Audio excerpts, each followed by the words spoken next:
name is Ainina Shahira. My metric number is 289847. I will continue with the executive summary. Health and safety in the workplace are important aspects for every company. Every company has to have, first, ethical leadership. Ethical leadership play an important role in shaping a responsible organizational culture, ensuring adherence to moral values and making ethical decisions. Ethical leadership starts with integrity. Ethical leadership practice the value of integrity, honesty, and trust.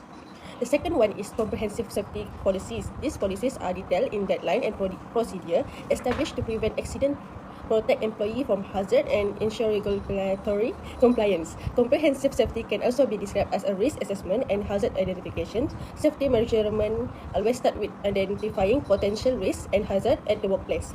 The third one is involving employees in safety discussion. Every organization has to have safety committees and representatives to serve as a platform to discuss safety concern, implementing a safety program, and sharing ideas to improve workplace safety. Safety training and workshop programs should be implemented in the organization. To conclude, a safe environment for the worker is important and cannot be considered trivial. Next, we continue with the next part, that is issue summary. A company has to take responsibility for every incident that happened within. First, employee well-being. Few firms do not care about employees' well-being in their company. Companies are responsible to ensure the safety and well-being of employees, which is an imperative for any organization. Neglecting this safety protocol can lead to severe effects, harm, and even death, where people will question the ethical negligence of the company. The second one is prioritize profits over company. A company often only cares about profit, resulting in the company cutting costs on safety measures. This usually involves reducing the budget for the safety equipment, inadequate training, and ignoring the maintenance schedule to save money for the company profits. The last one is mental health. It can have severe repercussions on both individual and organization. The negligence can cause increased stress and burnout. Without any proper support from the company, employee might experience burnout due to excessive workload, unrealistic expectation, or a lack of work-life balance. This shows that it's very important for a company to be more aware of employees' health and safety.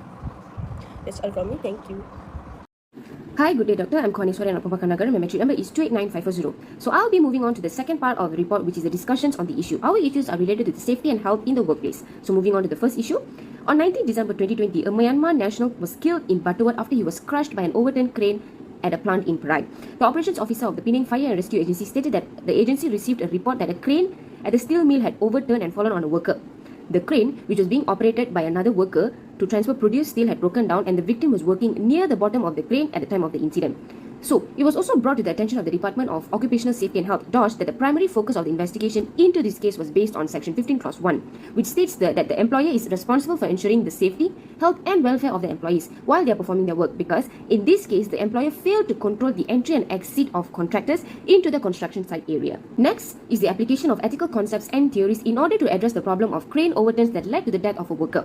There are a few ethical principles and concepts that might be applicable in this scenario. First is the utilitarianism. The principle is to seek the greatest good for greatest number, and the application method is to evaluate the safety measures and regulations in the factory to ensure they maximize the overall well-being of the workers. Second is human rights. The principle is to respect and protect the rights of the individuals, and as for the application method is to recognize the rights of workers to a safe workplace and to ensure that the company upholds this right by implementing and enforcing safety measures, training programs, and adequate supervision. Moving on to the third concept is justice and fairness. The core principle to this concept is to treat individuals fairly and equitably. So the application method here goes on as to investigate and rectify any disparities in safety measures between different groups of workers, such as employees and contractors, and to ensure that all individuals have equal access to a safe work environment. As for the last concept is the virtue ethics, and the principle of this concept is to focus on developing virtuous character traits. And for the application method, it is to encourage and promote virtues such as responsibility, accountability, and diligence within the organizational culture, and also to foster a commitment to a safety at all levels of the company. Thank you. The second issue emphasized cases of workplace harassment done by medical officers against houseman worker in the OBGYN department at Sungai Buloh Hospital. The harassment include making sexually explicit remarks towards female house officer, using abusive language that is misogynistic in nature, such as stupid, publicly humiliating housemen, denying them their entitlement for annual leave and meal and rest breaks, and also enforcement of illogical work schedule. Therefore, the employee highlight all of this problem leads to at least one individual experiencing psychological stress. Next, for ethical theories and concepts, firstly, the theory related to this issue is utilitarianism. Under this theory, it focuses on the impact of workplace harassment on the welfare of individuals and society. First, for individuals, this action often harm and hurt victims. Hence, utilitarian theory suggests this negative effect should be avoided by promoting bullying and sexual harassment prevention in order to improve well-being. Besides that, bullying and sexual harassment also destroy societal harmony. Hence, the theory of utilitarianism who endorse actions that foster a society in which individuals can engage in interactions without any worry of harassment. The second theory is human rights. This theory establishes an individual's rightful claim to certain entitlements. A legal entitlement authorizes or requires a person to act a certain way. In the context of human rights philosophy, a positive right requires others and the state to take certain actions. For example, individuals, they can advocate for equal rights and non-discrimination. Whereas for the state, they can obligate to ensure people follow all the legislation along with create educational programs and the others. In contrast, a negative right simply limits people and the government to specified behaviors. For instance, people, they have the right to be free from harmful practices that could harm their physical and mental wellness. Meanwhile, for the state, they can strictly regulate bullying and sexual harassment causing behaviors. Assalamualaikum and hello to all my friend and to Mr. Raju. My name is Ahmad Zaid Zulkifli. My metric number is 286868. Today I will present about my third issue, which is dead worker buried in concrete cement. A worker was buried alive in cement at the manufacturing plant in Cemor, Perak on August 16, 2023. The detail of the cases. Rocky Muhammad Jadidur Rahman, a Bangladeshi labourer who was 26 years old at the time, was present throughout the event, which took place around 3:15 p.m. The worker had been buried in cement.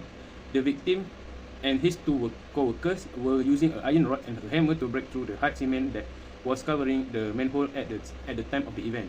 The cement in the silo was sprayed out through the manhole and caused the victim to fall and buried in the cement and died. Now I will go to ethical theories and concept. In this case, I have included three types of ethical theory and concept, which is first is utilitarianism, second is human right, and third is justice and fairness. First is utilitarianism. In order to avoid incidents like the death of employee above, the company's management need to upgrade the safety structure of the workplace. Utilitarianism primary tenet is to minimize overall suffering and minimize overall happiness or pleasure. So the company need to take action when there are issues happening in the company. Second is human right. Human rights are a term used in ethic to describe a collection of moral standards or precept that are seen to be essential to human dignity. All people, regardless of their nationality, race, religion, gender, or other attributes, are taught to be born with certain rights. It is the employee's right to have a safe workplace structure. Lastly is justice and fairness. For justice and fairness, this is the line with the concept of justice and fairness, which is compensating justice, where it is concerned the just way of compensating people for what they lost when they were wronged by others. It is the company's duty to provide compensation in the event of the accident at work. That's all from me. Thank you.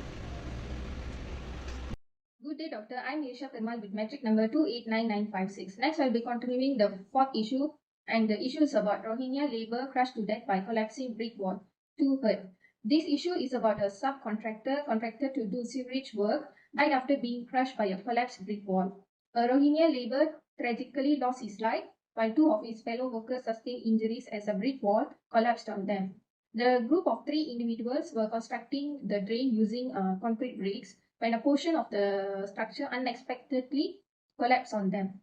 So moving on to the next part, which is ethical theories and concepts that we have learned from this issue is, the first one is utilitarianism. This concept involves assessing actions and preventing disasters occurs. A worker was fatally crushed due to poor risk assessment and working practices. Safety precautions to reduce worker harm would be emphasized in this situation. The second theory is about human rights. This concept promotes individual rights. Employees deserve a safe and comfortable workplace. Management and employers have an ethical duty to defend these rights through risk assessment and safety measures. Poor risk assessment, safe work practices, and structural calculations violates this fundamental right. The third theory is justice and fairness. Safety and protection must be equal regardless of workers' background. Equitable treatment of employees requires necessary training, safe working environment, and clear contractual provisions. The absence of official paperwork and thorough appointment letters raises questions about employees' justice and fairness. And the last concept is virtue ethics. The goal of virtual ethics is moral growth. Ethical issues include assessing managers and employers' accountability and prudence. Virtual ethics emphasize risk assessment, training, and safety practices. Virtual ethics encourages virtual-based behavior and decision making for well-being. So that's all from me. Thank you. For the conclusion, in a nutshell, safety and health are vital in workplace. Employers have an obligation to provide a safe work environment. Employee job satisfaction is higher when they believe that their well-being is top focus. Besides, in order to address the well-being of employees, mental health must be acknowledged and supported. Paying attention to the safety and health will result in fewer injuries in the workplace. The likelihood of occupational illnesses and injuries can be decreased by giving priority to health and safety initiatives. In addition to helping the workforce, this also reduces insurance, worker compensation, and medical expenses. Practicing safety and health is not only a must in the company, but also in compliance with legal requirements. Companies are required to adhere to safety and health standards set by governments and regulatory agencies. Last but not least, if it is discovered that a company disregarded safety requirements, it may be held legally accountable in the case of a workplace accident or injury. In the first issue discussed, it emphasizes the necessity of strict safety regulations to avoid workplace mishaps and the significance of providing employees with thorough training on the use and maintenance of machines. Consequently, in order to guarantee a safer working environment, the emphasis should be on locating and fixing any shortcomings in safety procedures, equipment upkeep, and staff training. In the second issue discussed, it is morally wrong to employ misogynistic and harsh language. Such language undermines the value of justice and respect in the workplace by fostering a climate of discrimination and inequality. In addition to being emotionally damaging, publicly degrading housemen is against professional behavior ethics. It is harmful to trainee doctors' mental health and professional development to create a climate of fear and shame. In the third issue discussed, the event brings up moral questions about worker training effectiveness and job safety. Without the appropriate safety precautions and training, engaging in actions like breaking through thick cement covers carries a major danger and could have tragic consequences. Managers are responsible for making sure that employees are appropriately supervised and led when carrying out potentially dangerous tasks. For the final issue, the brick walls collapse presents moral questions regarding worker safety and construction code compliance. It makes one reevaluate the building techniques employed and the necessity of strict safety measures to avert these kinds of mishaps. Subsequently, the suitability of worker training and building activity supervision are ethical concerns. It is the ethical duty of employers to make sure that employees are adequately supervised and taught to reduce dangers on the construction sites. That is all from our good. Thank you.